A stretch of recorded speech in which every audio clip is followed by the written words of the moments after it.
जी अस्सलाम वालेकुम। मैं हूँ राना आदिल मकबूल एडवोकेट हाफिज़ाबाद से। वामून आज के लिए एक ख़बर, कानून में तब्दीली कर दी गई और तब्दीली सिविल एक्ट सीपीसी में की गई, जो कि ज़ाब्ता दीवानी जिसको उर्दू में हम कहा करते हैं। एक ऐसी तब्दीली की गई जिसको अब लोग क्या समझते हैं या उसके असरात क्या होंगे वो समझते हैं, वो बतलाएँगे।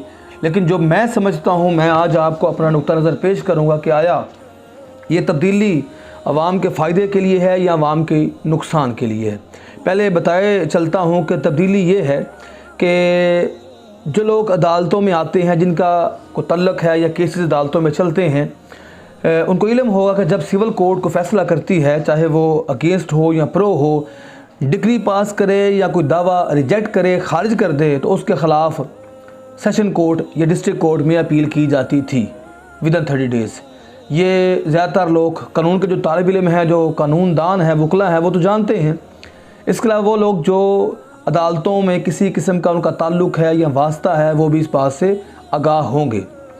तो कुछ अरसा पहले हाई कोर्ट ने और मैं समझता हूँ हुकूमत पाकिस्तान ने मिलकर, जो मेरा ख़्याल है, एक ऐसी तब्दीली की जिसके मुतल्लक हम बिल्कुल बेखबर थे और ये माइंड तस्लीम करने को अभी भी तैयार नहीं है तब्दीली क्यों, कैसे और कैसे कर दी गई। वो तब्दीली ये है कि जो पहले अपील हुआ करती थी सेशन जज के पास, डिस्ट्रिक्ट जज के पास, सिविल कोर्ट के फ़ैसले के ख़िलाफ़, वो अब डायरेक्ट हाई कोर्ट में हुआ करेगी। जी ध्यान से सुनिए, सिविल कोर्ट के फ़ैसले के ख़िलाफ़ अब आप सेशन कोर्ट नहीं जा सकते, आपको डायरेक्ट हाई कोर्ट में अपील फ़ाइल करना पड़ेगी। सेक्शन 96 सीपीसी का इसमें अब तब्दीली कर दी गई है। अब इसके मतलब पंजाब के, पाकिस्तान के वकला सरापा एहतजाज हैं। हम इसे अपने नुक्ते नज़र से देख रहे हैं।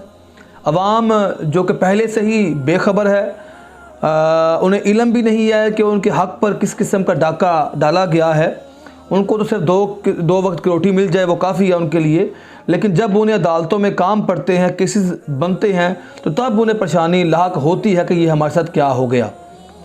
अब मसला ये है कि वकला सरापा एहतजाज हैं, हम स्ट्राइक्स कोर्ट में कर रहे हैं इस फैसले के ख़िलाफ़ कि अपील डायरेक्ट हाई कोर्ट कैसे और क्यों कर दी गई, इसके फ़ायदे क्या हैं, नुकसान क्या हैं।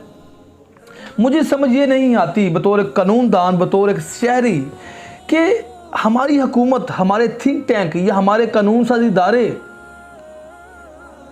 पत्ते ही क्यों झाड़ते हैं, दरख्त के पत्ते क्यों काटते हैं, जड़ क्यों नहीं काटते।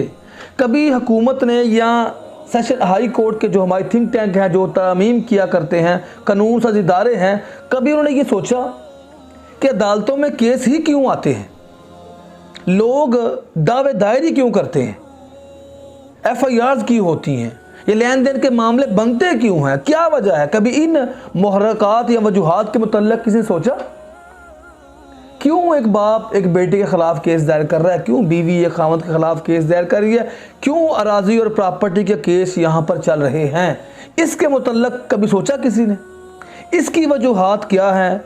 क्या हुकूमत पाकिस्तान या हमारे इदारे सोचते हैं ये तरमीम कर देना, कभी जनाब समरी ट्रायल के नाम पर कोर्ट्स बना देना, स्पीडी ट्रायल हम कर रहे हैं, कभी जनाब ये तरमीम हो रही, ये क्यों नहीं सोचते कि अदालतों में लोग आते क्यों हैं, क्या वजह है लोग मजबूर होकर कोर्ट्स में आते हैं।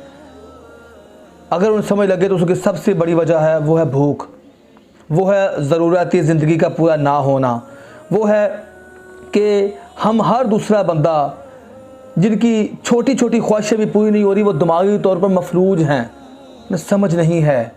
हक़ तब खाए जाते हैं, हकूक़ तब छीने जाते हैं जब इंसान दिमागी तौर पर मफलूज हो, और मफलूज तब होता है जब उसे 2 वक्त की रोटी भी सही ना मिले।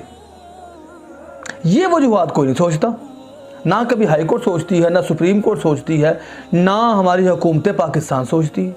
आए रोज़ बिल ज़्यादा हो रहे हैं, आए रोज़ महंगाई बढ़ रही है, और बाबा ये वजूहात हैं, इनको ख़त्म कर दीजिए, अदालतें आपकी खाली हो जाएंगी। जब लोग दिमागी तौर पर पुरस्कून होंगे, जेब में पैसे होंगे, बेटा बाप का अदब करेगा, बाप बेटे की जब ज़रूरियात पूरी करेगा, स्कूलिंग पूरी होगी, उसकी कॉलेज पूरी होगा, तो कैसे कोर्ट में आएगा, लड़ाई झगड़ा क्यों करेगा, किसी का हक क्यों खाएगा? तो अदालतों में अगर आप चाहते हैं कि केस हो ही ना, तो फिर आप लोगों को अमन दीजिए। हमारी पुलिस जो है वो अमन दे, वो इंसाफ बर वक्त करे। और सबसे पहले वही बात, रोटी कपड़ा और मकान ये दीजिए, लोगों को छत चाहिए। लोग जब पुरसुकून हो जाएंगे तो याद रखिए कभी कोई केस अदालतों में नहीं आएगा। ये मेरी बातें थी, इसकी तरफ अभी तक ध्यान ही किसी का ना हुकूमत देख रही है। लेकिन मैं बात करूंगा इस पे, जो मेन जो टॉपिक है, जो अपील जो तब्दील कर दी गई कि अब हाई कोर्ट जाना पड़ेगा, इसके मसाइल क्या बनेंगे। मेरे ख्याल से मसाइल ये कि हुकूमत समझ रही है, जो असल में थिंक टैंक जो उनकी अंदर की बात है, वो जो मैं बता रहा हूँ आप, वो ये है, उन्हें पता है कि लोगों के पास इतने पैसे ही कोई नहीं कि वो सेशन कोर्ट में अपील करें। इतना टाइम कोई, 2 वक्त की रोटी नहीं है, तो हाई कोर्ट कैसे जाएंगे? अब जब लोग हाई कोर्ट जा नहीं सकेंगे तो हुकूमत ही समझ रही है, इदारे समझ रहे हैं कि हम कहेंगे लो जी हमने अमन बरकरार कर दिया, हाँ अमन कायम हमने कर दिया। ये अमन कायम करने का तरीका है जी। देखें जी, लोग हाई कोर्ट में नहीं आ रहे। अब हाई कोर्ट में पहले से हज़ारों केस पेंडिंग है, 10-10 साल हो चुके हैं, केस वहाँ पे निकलता ही नहीं है। उसके बाद सुप्रीम कोर्ट पड़ी हुई है। अब अगर ये तमाम केसेस जो पहले डिस्ट्रिक्ट जज के पास जाया करते थे, अगर डायरेक्ट हाई कोर्ट के पास जाएंगे तो जिनसे पहले नहीं केस हल हो रहे ये वो करेंगे। और फिर उसमें लिखा गया कि 90 डेज़ में, आगे वजह ये बताइए कि हाई कोर्ट में जब अपील फाइल करेंगे 30 दिनों में, तो 90 दिन में हाई कोर्ट पाबंद है उसका फैसला करने का। अब ये स्पीडी देखिए बात, जो पहले से पेंडिंग केस हैं उनको ख़त्म नहीं किया जा रहा। जो लोग पाकिस्तान बनने के बाद से अपने केसेस वहाँ दायर जिनके हैं, उनकी अपीलों का हक नहीं हो रहा। सजाए मौत की कैदी 20-20 साल बाद उनका रिजल्ट निकलता है, डिसीजन निकलता है, वो नहीं पूरे कर रहे, उनका डिसीजन वो नहीं लेके आ रहे। जो नए केस दायर हो रहे हैं उनको जनाब 90 दिन में ये फारग करेंगे। कैसे करेंगे? हकीकत है पता नहीं थिंक टैंक, ये कानून साज इदारे सोचते क्या हैं, जिन चीज़ों के मुतल्लक या ऊपर फोकस करना चाहिए वो है ही नहीं। तो ये तरमीम कर दी गई। आप मुझे बताइए कि एक बंदा जो अपना हक लेने के लिए दर बदर की ठोकरें खा रहा है, हाई कोर्ट जिसमें पहले से क्राउड है, पहले से अच्छा वर्क है, वो वैसे वहाँ पर कैसे जाएगा? और अब इतना जल्दी में 90 दिन में फैसला करना, जितनी इतनी मोटी फाइलें हैं, कितने उसमें किसी किस्म के वो कितने किस्म के उसमें इंतकालात होते हैं, उस पर रजिस्ट्रियाँ होती हैं, हज़ार किस्म की प्रपोजिशंस होती हैं। 90 डेज़ में हाई कोर्ट क्या करेगा? क्या कानून के मुताबिक फैसला करने का इसमें उसमें पावर है? ये बातें करने का मकसद ये नहीं है मेरा कि मैं स्पीडी रेमेडी के ख़िलाफ़ हूँ, कि बिल्कुल मैं ये कह रहा हूँ जनाब केस लंबे होने चाहिए, मैं ये नहीं कह रहा। मेरे कहने का मकसद ये है कि इस तरह भी ना कीजिए कि इंसाफ हो ही ना। कानून में कहा जाता है कि ये ना हो इंसाफ हो, बल्कि इंसाफ होता हुआ नज़र भी आए। और मेरा ये ख्याल है कि सिविल केसेस में 90 डेज़ में हाई कोर्ट अपील का फ़ैसला करे ये इंतहाई मुश्किल है, और सही फ़ैसला करे ये नामुमकिनात में से है।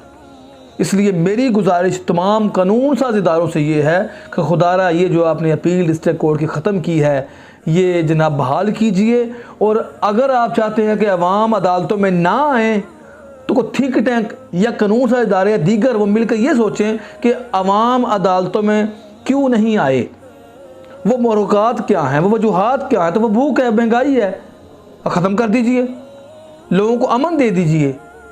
तो देखिए अदालतें आपकी वीरान हो जाएंगी, थाने आपके वीरान हो जाएंगे। जब तक लोगों को आप परेशान करते रहेंगे, कभी बिल के नाम पर, कभी जो है वो खाने के नाम पर, कभी कपड़ों के नाम पर, वो क्या करें? वो लड़े ना तो क्या करें?